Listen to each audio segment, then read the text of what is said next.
नमस्कार मंडळी. आज 6 डिसेंबर. आज आपण बघणार आहोत ठरलं तर मगचा भाग. अर्जुन सगळ्यांना सांगत असतो की महिपतचा शोध पोलीस घेत आहे आणि महिपत सापडेपर्यंत पोलीस काय शांत बसणार नाही आणि मी पण शांत बसणार नाही.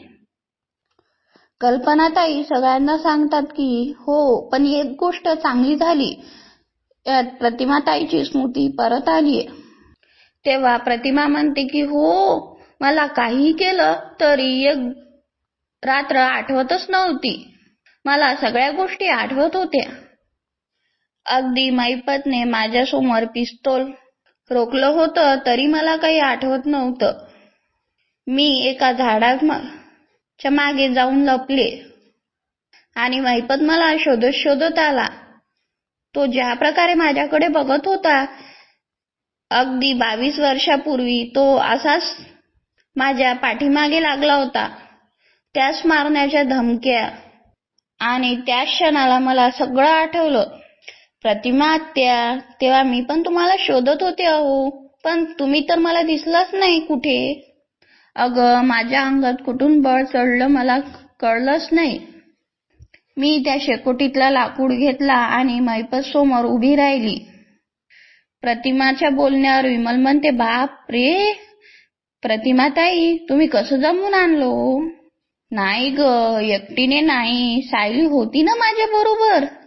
मी फक्त सायलीने जे जे शिकवलं तेच फक्त लक्षात ठेवलं. हिने माझी सगळी तयारी करून घेतली होती. अशा संकटामध्ये आपल्या बायकांची पण अशीच तयारी असली पाहिजे बरं. आपण सुद्धा प्रतिमाताईवानी सामना केला पाहिजे.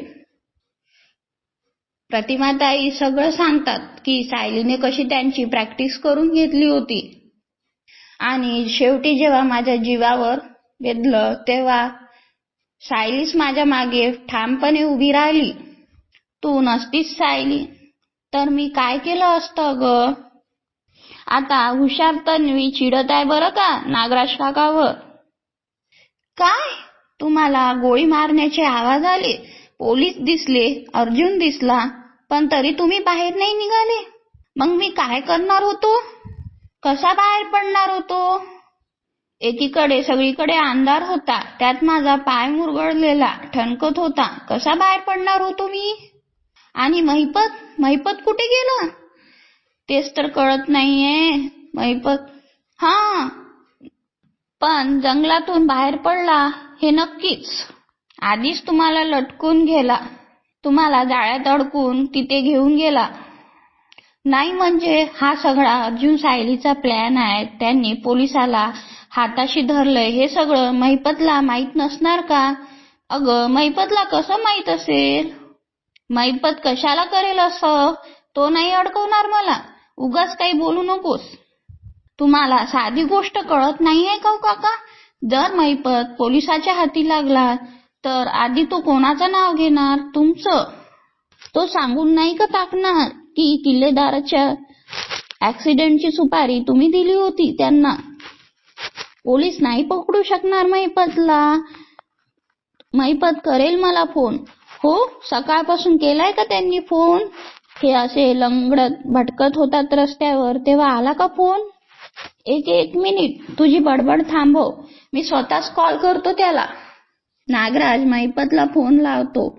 महिपत काही फोन उचलतच नाही. अरे उचल ना. काय झालंय? महिपतचा फोन ऑफ येतोय का? हो. पोलीस मगावर असताना फोन ऑन ठेवायला तो काय मूर्ख वाटतोय का तुम्हाला? महिपत पळून गेलाय, तुम्हाला वाऱ्यावर सोडून पळून गेलाय तो. शहाणे असाल तर माझ्यावर विश्वास ठेवा. आणि आता आपण महिपतला शोधूया. मी तर रात्रभर देवी आई समोर रडतच बसले होते की माझ्या मुलांना सुखरूप ठेव. देवी आईने ऐकलं माझं. कल्पनाच्या बोलण्यावर विमल म्हणते, वहिनी, प्रसादासाठी आपण शिरा करूया का? म्हणजे देवाचे आभार मानायला हवेत ना. हो, करूयात की, पण आधी आपण आता स्वयंपाकाला लागूया. प्रतिमा, भाऊजी, तुम्ही पण जेवून जात. बघू वहिनी, प्रतिमा पण खूप थकलीये. आम्ही निघतो आता. नाही तुम्ही आता इथेच आराम करा. प्रतिमाई खूप थकली आहे आता. आणि तुम्ही दोघेही जेवल्याशिवाय कुठेही जाणार नाही प्रताप रविराजला म्हणतो. कल्पना विमलला स्वयंपाक करायला घेऊन जाते. चल विमल. अर्जुन, अरे सुमनला कळवायला हवं, ती खूप काळजी करत असेल. मी फोन करतो तिला. रविराज सुमनला फोन लावतो. सुमन काळजीने म्हणते, हॅलो भाऊजी, कुठे आहात तुम्ही? अहो, रात्रभर माझ्या डोळ्याला डोळा नाहीये. हॉलमध्ये फेरा मारत मारत रात्र काढली मी. एकदा वाटलं की गाडीचा हॉर्न वाजलाय म्हणून मी बाहेर गेले, तर बाहेर कोणीच नव्हतं. अगं सुमन, जरा ऐकून तर घेशील का? सॉरी भाऊजी. हां बोला ना तुम्ही. वहिनी ठीक आहेत ना भाऊजी? आणि तुम्ही अर्जुन, सायली? हे बघ, आम्ही सगळे ठीक आहोत. पूर्णाईच्या घरी आहोत. आम्ही सगळे सुखरूप आहोत. आम्ही आता थोड्या वेळानंतर घरी येऊत. देवी आईची कृपा झाली. बरं नागराज कुठे आहे? जरा त्याला फोन देत. ते घरात नाही आहे भाऊजी. इतक्या सकाळी सकाळी कुठे गेला? ते ठाण्याला माझ्या आत्याकडे गेले होते ना. अगं हो, पण ते तर काल गेले होते. अजून आला नाही? म्हणजे तो रात्रभर बाहेरच होता? नाही, तिथून आलेत परत, पण पुन्हा नंतर बाहेर गेले. त्यांना काहीतरी काम आठवलं. असली कसली कामे आठवतात ग त्याला नेहमी? बघेल तेव्हा बाहेर गुंडाळत असतो. ठीक आहे, मी त्याला फोन करतो आणि ताबडतोब घरी यायला सांगतो. नाही नको, ते लवकर येतील असं सांगून गेलेत. तुम्ही इथली काळजी करू नका. तुम्ही तिथे वहिनीजवळ थांबा आणि निवांत या. प्रिया आणि नागराज चहा पित असता. आपण एकत्र टीममध्ये आहोत, तर काही गोष्टी तुम्हाला माहीत असलेल्याच बऱ्या. माझी एक मैत्रीण आहे सांगवी नावाची. तिचा एक मेजर प्रॉब्लेम झालाय. तिला जो मुलगा आवडतो त्याचं लग्न एका वेगळ्याच मुलीशी ठरलंय. काय करायचं तिला काही सुचतच नाहीये. म्हणून ती म्हणाली होती की त्याला मदतीसाठी येशील का म्हणून. मग जा की मदतीला. नाहीतरी ज्याला त्याला मदत करायचा छंदच गळलाय तुला. लग्न तुळजापुरात आहे आणि इथे तुम्ही आणि मैपतने जो घोळ घालून ठेवलाय, तो निस्तरू की लग्नाला जाऊ? तरी पण मला वाटतंय की मैपत आता कुठेतरी लपून बसला असेल. त्याच्याकडे दुसरा फोन आला ना की तो लगेच फोन करेल मला. हां, मी पक्याला फोन करतो. त्याला माहीत असेल मैपत कुठे आहे. कोण पक्या? मैपतचा माणूस. स्पीकरवर टाका. हॅलो. हां पक्या, नागराज बोलतोय. कुठे आहे मैपत? हां साहेब, ते जंगलातून निघालेत. पक्या घडलेला सगळा प्रकार सांगतो. एक मिनिट. मैपत पनवेलमध्ये नाही आहे? मग तो ट्रकमध्ये बसून गेलाय कुठे? त्यानंतरचं मला काहीच माहीत नाही आणि त्यांचा फोनही नाही आलाय. आता हुशार तन्वी नागराज काकाला कॉन्फिडन्सने बोलते. आता विश्वास बसलाय ना. मैपतने फक्त स्वतःचाच विचार केलाय यात, आणि प्रकरण गळ्याशी आलं ना की तो पोलिसांना लगेच तुमचं नाव सांगेल यात. पोलीस दादा, अर्जुन, सायली मैपतपर्यंत पोहोचेल तरच माहीत होईल. माझी इतक्या वर्षाची मेहनत वाया जाईल. म्हणूनच तर त्यांनी पोहोचायच्या आधी आपल्याला त्याच्याजवळ पोहोचायला हवं. नागराज रागाने म्हणतो. हा मैपत सापडला की काय करायचं आपण? आता नागराज काका सगळं काही तन्वीच्या डोक्याने घेतोय. रविराज नागराजच्या काळजीत असतो. काय झालं रविराज काका? नागराज सकाळी सकाळी कुठेतरी बाहेर गेलाय. कुठे रुंगाळत असतो कुणास ठाऊक. सुमनही काळजीने नागराजला फोन लावत असते. यांचा फोन का नाही लागत आहे? कुठे असतील हे? अर्जुन, अरे तू का आलास इथे? एवढं काय त्यात? आधी तू बस. मी अश्विनशी बोललो. मला फक्त मुक्का माराय, एवढं काही नाही. विमल चैतन्यसाठी कॉफी घेऊन येते. चैतन्य दादा, ही गरमागरम कॉफी घ्या, म्हणजे तुम्हाला बरं वाटेल. मित्र असावा तर असा. अर्जुन चैतन्यसारखा जीवाला जीव देणारा. विमल सगळ्यांना कॉफी देते आणि तिथून जाते. नागराज आणि प्रिया घरी पोहोचतात. निघा आता. तू आत नाही येणार? तिथे माझं माहेरपण करायला कोणी आहे का? शिवाय किल्लेदार घरात असेल तर 100 प्रश्न विचारेल. हा, ते पण आहेस. नकोच. आणि ऐका, तुमचे डोळे कान उघडे ठेवा. मैपत कुठे आहे हे अर्जुन सायलीला जर कळलं तर ते किल्लेदार आणि प्रतिमाला नक्कीच सांगायला येतील. तेव्हा त्यांचं ते बोलणं ऐका. हे तुला शिकवायची गरज नाही. नीट बोलायचं माझ्याशी. आणि डोक्यावर जी तानकी तलवार आहे ना त्याच्यावर फोकस करा. निघा आता. चैतन्य अर्जुनला विचारतो, मैपत बद्दल काही कळलं का? नाही, अजून नाही. पण तो असा निसटून जायला नको हवा होता. तिथे फायरिंग सुरू झाली तेव्हा सायली आणि प्रतिमा आत्याला तिथून बाहेर काढण्याचं गरजेचं होतं. आणि तेवढ्या वेळात तो कुठेतरी निघून गेला. नाही म्हणजे त्याचं कन्फेशन आपल्याला मिळालंय अर्जुन. नाही म्हणजे आमचा ॲक्सिडेंट त्यानेच घडवून आणला होता हे आपल्याला कळलं. आता फक्त प्रश्न याचाच राहतो की हे सगळं त्याने का केलं? तेच मला कळत नाहीये सिनियर. तू म्हणतोय की तुझे आणि मैपतची आधी काही ओळख नव्हती.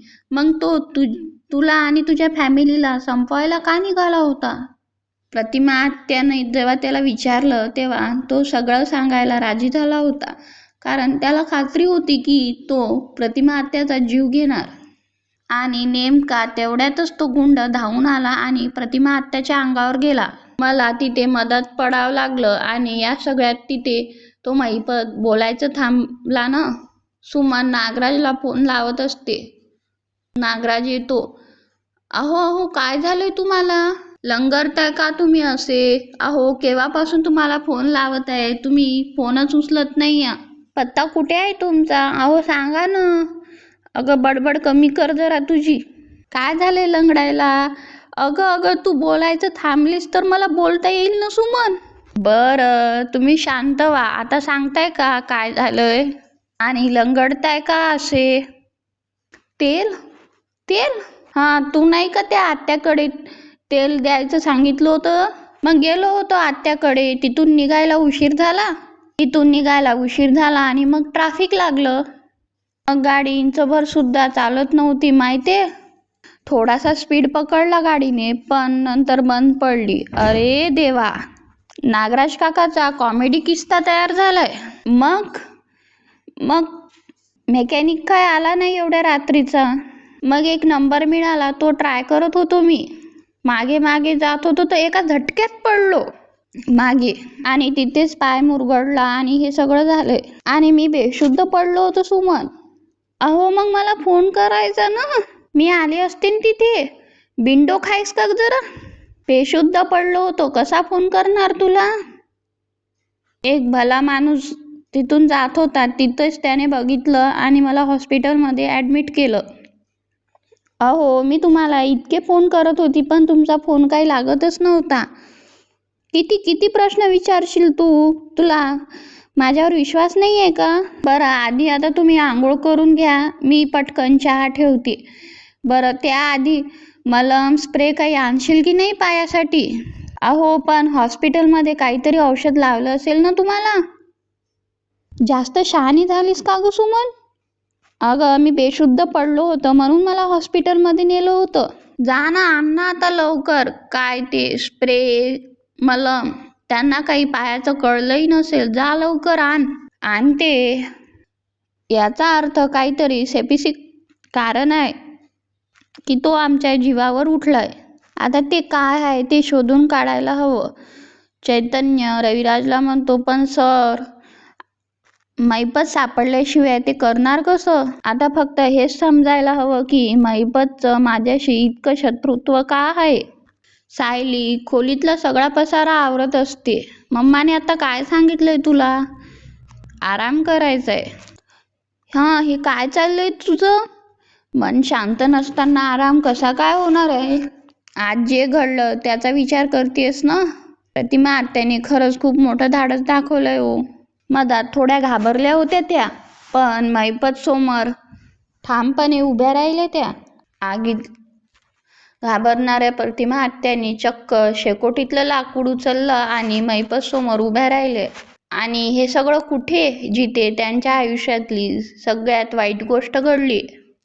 तिथे जाणं सोपी गोष्ट नव्हती. तिथे सायलीला तिचा भूतकाळ आठवतो. तिलाही घडलेला ॲक्सिडेंट आठवत असतो. ती डोक्यावर हात ठेवते. तू ये, बस बस. अर्जुन सायलीला पाणी देतो.